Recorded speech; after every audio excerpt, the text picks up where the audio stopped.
여러분, 혹시 이런 경험 있으신가요? 마트에서 장을 보다가 손주가 갑자기 장난감을 집어들고 와서는 이거 사줘 하고 큰 소리로 떼를 쓰는 순간 말입니다. 순간 주변 사람들의 시선이 한꺼번에 몰려들고 손주의 울음은 점점 더 커집니다. 말로 달래보려 하지만 아이는 바닥에 주저앉아 발을 구르고 울음은 멈출 기미가 보이지 않습니다. 그때 우리 마음은 어떻습니까? 한편으로는 아이가 너무 고집을 부린다고 속이 답답하고 다른 한편으로는 괜히 혼내면 마음에 상처가 남을까 걱정도 되고 이 상황을 어떻게 해야 조용히 정리할 수 있을까 하며 머릿속이 복잡해집니다. 사랑스러운 손주이지만 떼쓰는 순간만큼은 정말 난감하고 곤란하지요. 특히 사람들이 많은 공공장소라면 더 힘듭니다. 식당에서, 카페에서, 심지어 교회 예배 시간이나 친척 모임 자리에서 아이가 갑자기 울음을 터뜨리면 부모도 할머니, 할아버지도 얼굴은 화끈 달아오르고 마음은 조급해집니다. 그냥 원하는 대로 들어줘야 하나? 아니면 단호하게 안 된다고 해야 하나? 이런 고민에 빠져본 적 있으시죠? 그런데 사실 아이들이 떼쓰는 이유는 단순히 버릇이 없어서가 아닙니다. 아직 어른처럼 감정을 말로 표현하는 방법을 잘 모르기 때문에 원하는 것을 얻고 싶거나 마음이 답답할 때 가장 직접적으로 보여줄 수 있는 게 울음과 고집이 되는 겁니다. 그래서 어른이 어떤 태도로 반응하느냐에 따라 상황은 금세 달라질 수 있습니다. 아이의 때가 길어질 수도 있고 오히려 단번에 진정될 수도 있지요. 저도 지하철에서 있었던 장면이 잊히지 않습니다. 한 아이가 갑자기 울음을 터뜨리자 옆에 있던 할머니가 당황한 듯 큰 소리로 조용히 해 하고 꾸짖었습니다. 하지만 아이는 더 크게 울고 주변은 점점 더 어수선해졌습니다. 그런데 다른 한쪽에서 그 모습을 지켜보던 또 다른 할머니가 있었습니다. 그분은 아이의 눈높이에 맞추어 허리를 굽히고 조용히 말했습니다. 아이고, 내가 정말 갖고 싶었구나. 마음 알겠다. 그러자 놀랍게도 아이의 울음소리가 조금씩 잦아들더니 결국 그쳤습니다. 그 순간 저는 깨달았습니다. 떼쓰는 아이를 조용히 만드는 비밀은 억지로 누르는 데 있는 게 아니라 아이의 마음을 어떻게 다뤄주느냐에 있다는 것을요. 오늘 이 시간에는 바로 그 비밀을 함께 나누려고 합니다. 주제는 떼쓰는 손주를 순식간에 조용하게 만드는 방법 5가지입니다. 이 5가지 방법을 알고 나면 난감했던 순간을 훨씬 지혜롭게 대처할 수 있고 손주와의 관계도 더 깊어지고 무엇보다 아이가 반복적으로 떼쓰는 빈도가 확실히 줄어드는 것을 경험하시게 될 겁니다. 혹시 지금도 마음속에 맞아 이게 제일 큰 고민이야 하고 고개를 끄덕이시는 분 계시지요? 그렇다면 이 영상 끝까지 꼭 함께 해보시기를 권해드립니다. 끝까지 보신다면 분명 마음이 한결 가벼워지고 손주와의 시간이 더 즐겁고 행복해질 겁니다. 그리고 이 영상이 도움이 되신다면 구독과 좋아요, 알림 설정 부탁드립니다. 여러분의 작은 클릭이 저에게는 큰 힘이 되고 앞으로 더 많은 지혜로운 콘텐츠를 준비할 수 있는 원동력이 됩니다. 그럼 지금부터 본격적으로 시작해 보겠습니다. 첫 번째 방법은 바로 아이의 감정을 인정해 주는 것입니다. 아, 내가 이 장난감을 정말 갖고 싶구나. 내 마음 알겠다.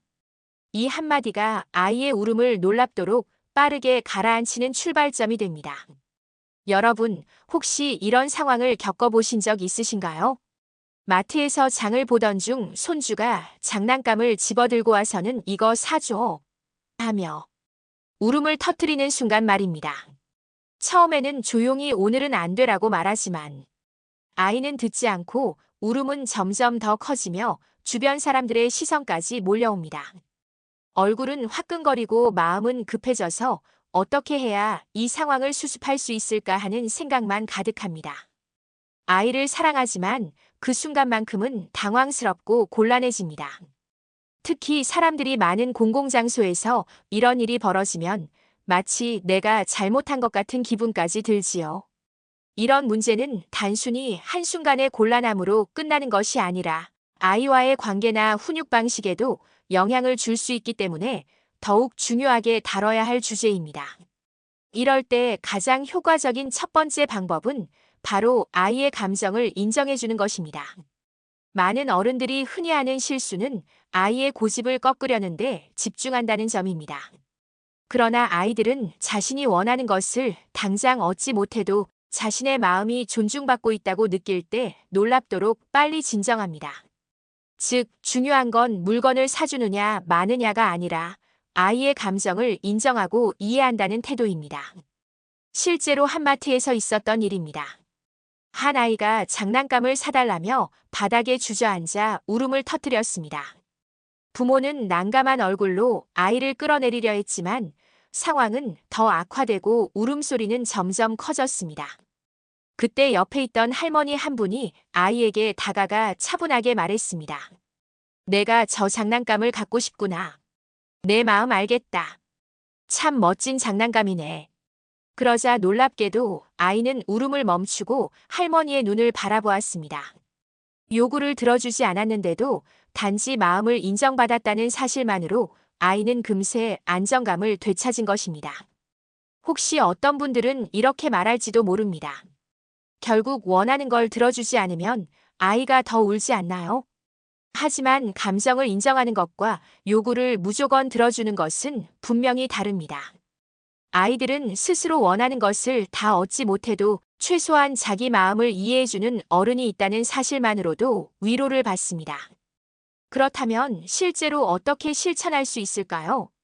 첫째, 아이가 울음을 터뜨리면 즉시 반박하거나 다그치지 말고 잠시 멈추어 아이의 눈을 바라보는 것이 좋습니다. 둘째, 아이의 감정을 짧고 단순한 문장으로 되짚어 주어야 합니다. 갖고 싶었구나. 속상했구나. 내 마음 알겠다. 이런 말들은 아이가 무시당하지 않았다는 신호를 주고 울음이 한결 가라앉습니다. 셋째, 울음이 조금 잦아들면 그때 차분히 대안을 제시하는 것이 중요합니다. 오늘은 사줄 수 없지만 다음에 특별한 날에 다시 얘기하자. 혹은 지금은 어렵지만 내가 원하면 생일 때 꼭 생각해보자. 이런 식의 약속은 아이에게 기다릴 수 있는 힘을 길러주기도 합니다. 결국 아이가 떼를 쓰는 순간 우리가 가장 먼저 해야 할 일은 그 감정을 인정해주는 것입니다. 단순히 고집을 억누르거나 울음을 그치게 만들려고만 하지 말고 아이의 마음을 존중하는 태도를 보여주는 것이 필요합니다. 내 마음 알겠다는 짧은 한마디는 아이에게 큰 위로가 되고 어른과 아이 사이의 관계를 더욱 따뜻하게 만듭니다. 이 방법을 기억한다면 떼쓰는 순간은 더 이상 난감한 위기가 아니라 서로의 마음을 이해하고 가까워질 수 있는 소중한 기회가 될 수 있습니다. 여러분, 혹시 이런 경험도 있으실 겁니다. 마트나 집에서 손주가 갑자기 큰 소리로 울며 원하는 것을 집어들고 고집을 부릴 때 안 되라고 단호히 말해도 아이는 멈추지 않고 울음은 점점 더 커집니다. 주변 사람들의 시선이 몰려와 불편해지고 순간 마음은 조급해집니다. 그럴 때마다 어떻게 해야 이 아이를 빨리 진정시킬 수 있을까 하는 고민이 생기지요. 이럴 때 도움이 되는 두 번째 방법은 관심을 다른 곳으로 자연스럽게 돌려주는 것입니다. 아이들은 집중력이 길지 않고 눈앞의 한 가지 욕구에 사로잡혀 울다가도 다른 흥미로운 것을 발견하면 금세 그쪽으로 관심을 옮깁니다. 즉, 아이의 마음을 억지로 꺾으려 하기보다 새로운 자극이나 흥미로운 대상을 보여주는 것이 훨씬 효과적입니다. 실제로 이런 일이 있었습니다. 한 아이가 마트 계산대 앞에서 사탕을 집어들고는 이거 사줘 하며 울음을 터뜨렸습니다. 엄마는 단호히 안 된다라고 말했지만 아이는 멈추지 않았고 오히려 울음은 더 커졌습니다. 그때 아빠가 아이의 눈길을 창가 쪽으로 돌리며 말했습니다. 저기 풍선 파는 아저씨가 있네. 우리 풍선 보러 가자.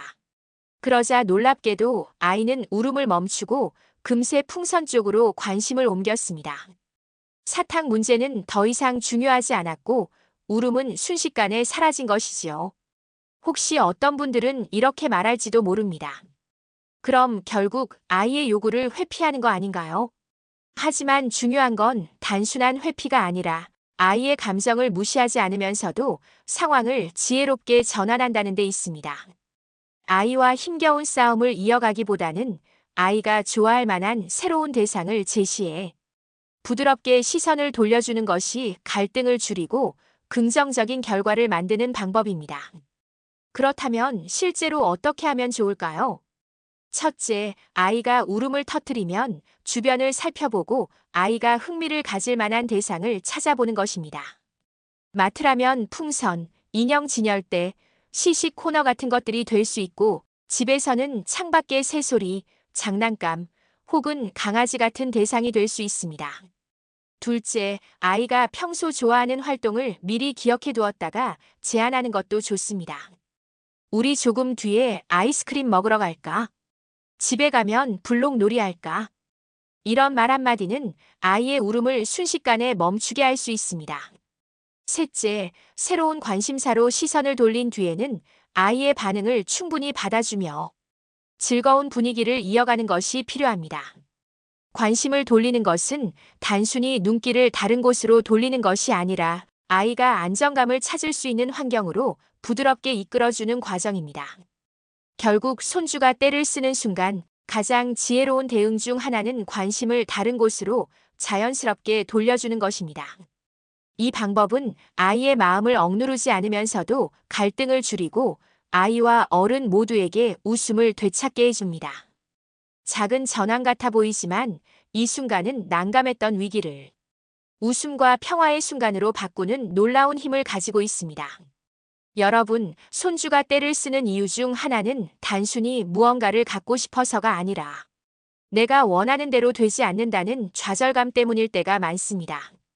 아이들은 아직 스스로 통제할 수 있는 영역이 적고 늘 어른의 결정에 따라야 하기 때문에 종종 속에서 억눌린 답답함이 쌓입니다. 그래서 작은 일이라도 자기 뜻대로 되지 않으면 울고 고집을 부리며 내가 하고 싶다는 신호를 강하게 보내게 되는 것이지요. 이럴 때 가장 좋은 방법 중 하나는 바로 아이에게 선택권을 주는 것입니다. 즉, 모든 것을 어른이 정해주기보다 아이 스스로 결정할 수 있는 여지를 만들어주는 것입니다. 실제로 이런 일이 있었습니다. 한 아이가 마트에서 과자를 사달라며 울음을 터뜨렸습니다. 엄마는 처음엔 단호하게 안 되라고 말했지만 아이는 멈추지 않고 더 크게 소리쳤습니다. 그러자 엄마가 이렇게 말했습니다. 이 과자 아니면 저 과자 중에 하나만 골라보자. 오늘은 딱 하나만 살 수 있어. 그러자 아이는 울음을 멈추고 두 과자를 번갈아 보며 고민하기 시작했습니다. 결국 하나를 스스로 집어들고는 울음을 그쳤습니다. 아이는 모든 게 막혀 있다는 느낌 때문에 울음을 터뜨렸지만 작은 선택권이 주어지자 다시 통제감을 되찾고 차분해진 것입니다. 혹시 어떤 분들은 이렇게 반문할 수도 있습니다. 그럼 결국 원하는 걸 사주는 게 아닌가요? 하지만 중요한 차이가 있습니다.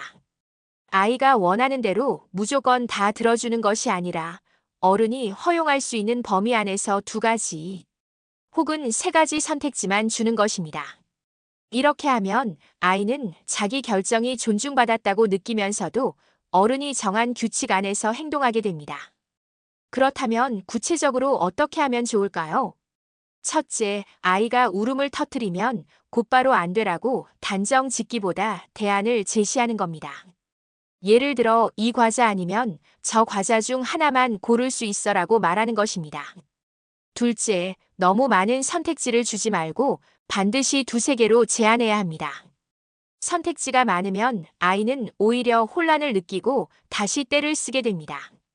셋째, 아이가 선택을 했다면 존중해주고 그 결정이 지켜지도록 도와야 합니다. 그래야 아이는 자기 선택이 실제로 존중된다는 확신을 얻게 됩니다. 결국 아이가 떼를 쓰는 순간 선택권을 주어 주도권을 회복시키는 것은 아주 강력한 방법입니다. 아이는 단순히 원하는 물건을 얻어서 기쁜 것이 아니라 스스로 무언가를 선택했다는 경험 때문에 만족감을 느끼고 울음을 멈추게 됩니다. 이 작은 차이가 아이의 떼를 줄이고 장기적으로는 자기 주도성과 책임감을 키우는 중요한 교육이 될 수 있습니다. 여러분, 손주가 울며 떼를 쓰는 순간 당장은 어떻게든 상황을 정리하고 싶어서 안 돼. 하고 단호하게 잘라 말할 때가 많습니다. 물론 순간적으로는 효과가 있을 수도 있지만 아이는 오히려 더 크게 울며 반발할 때가 많지요. 왜냐하면 아이 입장에서는 지금 원하는 것을 전혀 고려하지 않고 무조건 차단당했다고 느끼기 때문입니다. 이럴 때 도움이 되는 방법 중 하나가 바로 약속의 힘을 활용하는 것입니다. 즉, 지금은 안 되지만 일정한 조건이나 시점이 되면 들어주겠다는 구체적인 약속을 주는 것입니다. 이 약속은 단순한 거절보다 훨씬 부드럽고 아이에게는 기다릴 수 있는 힘을 길러주는 계기가 됩니다. 한 번은 이런 장면이 있었습니다. 한 아이가 마트에서 장난감을 사달라며 울음을 터뜨렸습니다. 부모가 아무리 오늘은 안 되라고 말해도 아이는 멈추지 않고 바닥에 드러눕기까지 했습니다. 그때 아빠가 차분히 아이를 바라보며 말했습니다. 오늘은 장난감을 살 수 없어. 하지만 내 생일이 오면 아빠가 꼭 사줄게. 처음에는 울던 아이가 여전히 투덜댔지만 조금 지나자 울음을 멈추고 아빠를 바라봤습니다. 그리고 진짜 생일에 사줄 거야? 라고 물으며 마음을 가라앉히기 시작했습니다. 이처럼 약속은 단순히 거절하는 것보다 아이의 마음을 훨씬 부드럽게 달래줍니다. 혹시 어떤 분들은 이렇게 생각하실 수 있습니다. 약속을 하면 아이가 집요하게 매번 요구하지 않을까? 하지만 중요한 것은 약속을 반드시 지키는 데 있습니다. 약속은 아이에게 기다리면 얻을 수 있다는 경험을 주고 어른에 대한 신뢰를 쌓게 합니다. 지키지 못할 약속을 함부로 하는 것이 문제이지 신뢰할 수 있는 약속은 오히려 아이를 성장시키는 좋은 도구가 됩니다. 그렇다면 구체적으로 어떻게 실천하면 좋을까요? 첫째, 아이가 울며 요구할 때 지금은 안 된다 대신에 나중에 언제 어떤 조건에서 들어줄 수 있다는 약속을 제시하세요. 예를 들어 오늘은 사줄 수 없지만 다음 주에 외출할 때 사주자 혹은 밥을 다 먹고 나면 과일을 줄게 같은 말입니다. 둘째, 약속은 반드시 짧고 명확해야 합니다. 언젠가라는 막연한 말보다는 생일 때, 주말에처럼 아이가 이해할 수 있는 시간 표현이 필요합니다. 셋째, 가장 중요한 것은 그 약속을 꼭 지키는 것입니다. 약속을 어기면 아이는 신뢰를 잃고 더 크게 떼를 쓰게 되지만 약속이 지켜지면 아이는 다시는 같은 상황에서 울음을 길게 이어갈 필요를 느끼지 않게 됩니다. 결국 아이가 떼를 쓰는 순간 약속의 힘을 활용하는 것은 단순한 거절보다 훨씬 지혜롭습니다. 아이의 마음을 존중하면서도 기다림과 신뢰를 배우게 하고 울음을 차분히 가라앉히는 효과적인 방법이 됩니다. 그리고 시간이 지날수록 약속을 통해 쌓인 신뢰는 아이와 어른 모두에게 큰 자산이 될 것입니다. 여러분, 혹시 이런 경험 있으신가요?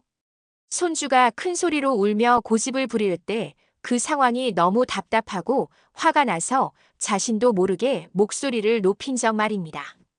조용히 해. 라고 소리치거나 급하게 끌어내려고 하면 오히려 아이는 더 크게 울어버리고 상황은 걷잡을 수 없이 악화되곤 합니다. 그 이유는 간단합니다. 아이는 어른의 태도를 보고 배우기 때문입니다.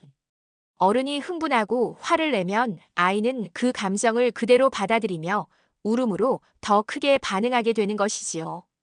그래서 다섯 번째로 가장 중요한 방법은 바로 차분한 어른의 태도로 일관하는 것입니다. 아이들은 어른이 어떻게 반응하는지를 세심하게 관찰합니다. 내가 울면 어른도 크게 소리치는구나. 내가 뗐으면 어른이 마음을 바꾸는구나. 이런 경험이 반복되면 아이는 점점 울음과 고집을 더 강하게 사용하게 됩니다. 반대로 어른이 흔들리지 않고 차분한 태도를 보이면 아이는 그 태도 속에서 안정감을 배우고 서서히 울음을 멈추게 됩니다. 실제로 이런 일이 있었습니다. 한 아이가 장난감을 사달라며 길바닥에 드러누워 크게 울고 있었습니다. 부모는 너무 당황해서 목소리를 높였지만 아이는 점점 더 심하게 울었습니다. 그때 할머니가 아이 곁에 다가가 무릎을 꿇고 조용히 그러나 단호하게 말했습니다. 할머니는 내가 울어도 화내지 않아. 내가 울음을 멈추면 우리 같이 이야기하자. 그리고 그 말대로 울음을 멈출 때까지 큰 소리를 내지 않고 옆에 조용히 앉아 있었습니다. 처음엔 계속 울던 아이도 시간이 지나면서 차츰 목소리를 낮추더니 결국 울음을 그쳤습니다. 할머니의 차분한 태도가 아이에게 안정감을 준 것이지요. 혹시 어떤 분들은 이렇게 말할 수도 있습니다. 그럼 그냥 가만히만 있어야 하나요? 아이가 버릇없이 자라지 않을까요? 하지만 중요한 건 가만히 무시하는 것이 아니라 감정에 휘둘리지 않고 차분하면서도 일관된 태도를 유지하는 것입니다. 아이에게 너의 울음 때문에 내가 흔들리지 않는다는 메시지를 주는 것이 핵심입니다. 그렇다면 구체적으로 어떻게 하면 좋을까요? 첫째, 아이가 울음을 터뜨리면 깊게 숨을 들이마시고 내쉬며 자신의 감정을 먼저 다스려야 합니다. 둘째, 목소리를 낮추어 천천히 말하는 습관을 가지세요. 흥분해서 빠르게 말하면 아이도 더 흥분하지만 느리게 말하면 아이도 그 속도에 맞춰 차분해집니다. 셋째, 아이가 울음을 멈출 때까지 조급해하지 말고 기다려주는 태도를 보이는 것이 필요합니다. 아이들은 결국 어른의 태도를 거울처럼 따라하기 때문에 차분한 어른의 모습은 곧 아이에게 가장 좋은 교훈이 됩니다. 결국 손주가 떼를 쓰는 순간 가장 중요한 건 어른의 차분한 태도입니다. 소리를 지르거나 감정적으로 흔들리지 않고 일관되게 평온함을 보여주는 것만으로도 아이는 울음을 멈추고 다시 안정을 되찾을 수 있습니다. 울어도 괜찮아. 하지만 할머니, 할아버지는 흔들리지 않아. 이 메시지를 몸으로 보여주는 순간 아이는 더 이상 울음으로 원하는 걸 얻을 수 없다는 사실을 배우고 동시에 어른의 차분함 속에서 마음을 안정시키는 법을 배우게 됩니다. 이 방법은 단순히 떼쓰는 상황을 해결하는 기술이 아니라 아이에게 평생 도움이 되는 감정 조절의 모델을 심어주는 귀한 과정입니다. 지금까지 손주가 울며 떼를 쓸 때 순식간에 조용하게 만들 수 있는 5가지 방법을 함께 살펴봤습니다. 아이의 감정을 인정해주고 관심을 다른 곳으로 자연스럽게 돌려주며 선택권을 주어 주도권을 느끼게 하고 약속을 통해 신뢰를 쌓고 마지막으로 어른이 차분한 태도로 일관하는 것. 이 5가지 방법은 단순히 아이를 조용하게 만드는 기술이 아니라 아이와의 관계를 더 따뜻하게 만들고 서로의 마음을 이해하는 기회가 됩니다. 이제 중요한 건 오늘 배운 내용을 실제로 한번 실천해 보는 것입니다. 다음에 손주가 울며 고집을 부릴 때 억지로 이기려 하지 말고 오늘 배운 방법 중 하나를 떠올려 보세요. 작은 실천이지만 그 순간부터 아이의 반응이 달라지고 여러분의 마음도 한결 편안해질 것입니다. 어쩌면 처음엔 서툴 수 있습니다. 하지만 2번, 3번 반복하다 보면 자연스럽게 몸에 익게 되고 손주와의 시간이 훨씬 즐겁고 평화로워지는 걸 느끼실 수 있을 겁니다. 여러분은 충분히 잘 해낼 수 있습니다. 아이는 어른이 보여주는 태도에서 배우고 성장합니다. 여러분의 차분한 말 한마디, 부드러운 반응 하나가 아이의 마음을 안정시키고 더 건강한 관계를 만들어가는 씨앗이 됩니다. 혹시 여러분은 손주를 달래면서 특별히 효과적이었던 방법이 있으신가요? 댓글로 경험을 나눠주시면 많은 분들이 함께 배우고 힘을 얻을 수 있을 겁니다. 서로의 이야기를 나누는 것만으로도 큰 지혜가 됩니다. 끝까지 시청해주셔서 진심으로 감사드립니다. 이 영상이 도움이 되셨다면 구독과 좋아요, 그리고 알림 설정까지 부탁드립니다. 여러분의 작은 응원이 저에게는 큰 힘이 되고 앞으로도 더 유익하고 따뜻한 지혜를 담은 영상을 준비하는 원동력이 됩니다. 다음 영상에서도 여러분과 함께할 수 있기를 기대하겠습니다. 늘 건강하시고 손주와의 시간이 언제나 웃음으로 가득하시길 바랍니다. 감사합니다.